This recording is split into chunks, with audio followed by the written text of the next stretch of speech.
বুঝতে পারিনি কথাটা আপনার। কইতে আপনি এমন করছেন কিসের জন্য? আমার ডাচ বাংলা রকেট অ্যাকাউন্ট এরকম করছেন কে? আসলে আসলে এটা আপনার রকেট অ্যাকাউন্টটা কি জন্য বন্ধ হলো এই বিষয়টা আপনাকে খুলে বলতেছি। আর এইটা কি আমি ফোন দেওয়ার আগে কি রকেট হেড অফিস থেকে না থানা থেকে আপনাকে কল করছিল? না, আমাকে কেউ কল করে নাই। কল করে না। আসলে হয়েছে কি আপু, যে আমার দোকানে কিছু সময় আগে হুম। একটা ছেলে রকেটে টাকা পাঠাইতে আসছিল 10,200 টাকা, বুঝছেন? হ্যাঁ।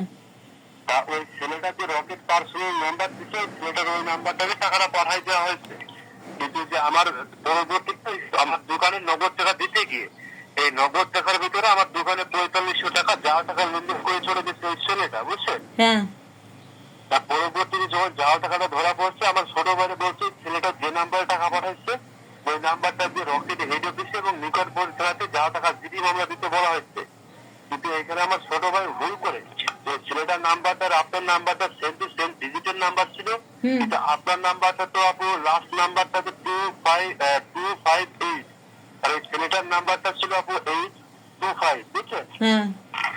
এখানে আর কি আমার ছোট ভাই লাস্টের নাম্বারটা ভুল বসত আপনার রকেট অ্যাকাউন্ট নাম্বারটা দিয়ে এই রকেট হেড অফিসে এবং নিকটবর্তী থানাতে যা টাকা জিডি মামলাটা করছে।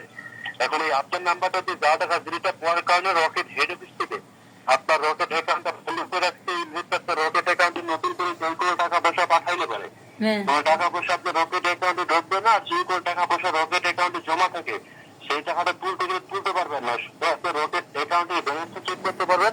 আর সম্ভবত 199 টাকা পর্যন্ত আপনার রকেট অ্যাকাউন্ট থেকে আপনি লেজার চেক করতে পারবেন। বিষয়টা বুঝতে পারছেন? হ্যাঁ, তো এখন বুদ্ধি কি?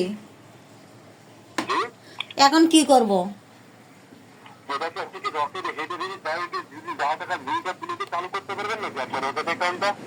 কোনটা কথা বলতেছেন? তো এখন আপনি আমার রকেট অ্যাকাউন্ট বন্ধ করছেন, এখন আপনি খুলে দেন আবার। মানে আপনি শোনেন, এটা আমি কিংবা কোনো এজেন্ট দোকানদার আপনার রকেট অ্যাকাউন্টের থেকে যা টাকা জিডি মামলাটা তুলে নিতে পারবে না, প্লাস আপনার রকেট অ্যাকাউন্টটা চালু করতে পারবে না। এটা ঢাকা মহাখালী রকেট হেড অফিসে যা টাকা জিডিটা করছে এখানে আপনার ফোন দেওয়ার আগে পুরো বিষয়টা অফিসকে জানাচ্ছি। আমার শুধু থাক যে নাম্বারে জিডিটা হবে হ্যাঁ। ওই নাম্বারটা দিতে ভুল করছে আমার ছোট ভাই। আর যে নাম্বারে যা টাকা জিডিটা করছে ওই নাম্বারটা তুমি নোটে আমার দোকানে যা টাকা লেনদেন করে নেন। আমি আপনার অ্যাকাউন্টে থেকে যা টাকা জিডিটা আমি তুলে নিতে চাইছি অ্যাকাউন্টে চালু করে দেবার বলছিলাম। এখানে রকেট হেড অফিস থেকে আমরা বলছে যে যখন যা টাকা জিডিটা করছে সঙ্গে সঙ্গে অ্যাকাউন্টটা বন্ধ রাখছে এবং যা টাকা জিডিটা তোলা সম্ভব না। যেহেতু ভুলটা আমি করছি আমার এখান থেকে অ্যাকাউন্টে চালু করা সম্ভব না। রকেট হেড অফিস থেকে আপনার সেই কথা বলে আপনার রকেট অ্যাকাউন্টে থেকে যা টাকা জিডিটা তুলে দিয়ে অ্যাকাউন্টে চালু করে দেওয়ার কথা আমাকে বলছিল। এখানে বলতেছেন রকেট হেড অফিস থেকে আপনাকে কল করে নেই অ্যাকাউন্টে চালু করার জন্য। না, আমাকে কল করে নাই। হুম। হ্যালো। হ্যাঁ, এখানে আমি রকেট হেড অফিসে আবার বিষয়টা জানাই দিচ্ছি। রকেট হেড অফিস থেকে আপনার সঙ্গে ইমার্জেন্সি কথা বলে আপনার রকেট অ্যাকাউন্টের থেকে যা টাকা জিডিটা তুলে দিয়ে অ্যাকাউন্টটা চালু করে দেবেন। এটা চালু করে না আমার একটা জানিয়ে দেবেন যে রকেট হেড অফিস থেকে আপনার রকেট অ্যাকাউন্ট চালু করবে, ঠিক আছে? ভাই, আমি যা জানাবো, আমার ফোনে তো টাকা নাই, পারলে কয়টা টাকা দেন। আচ্ছা, সমস্যা নেই, আমি প্রয়োজন আপনারা আমি ফোন দিবেন, ফোন দিয়ে আমি বিষয়টা করে নেবো। ওকে ওকে।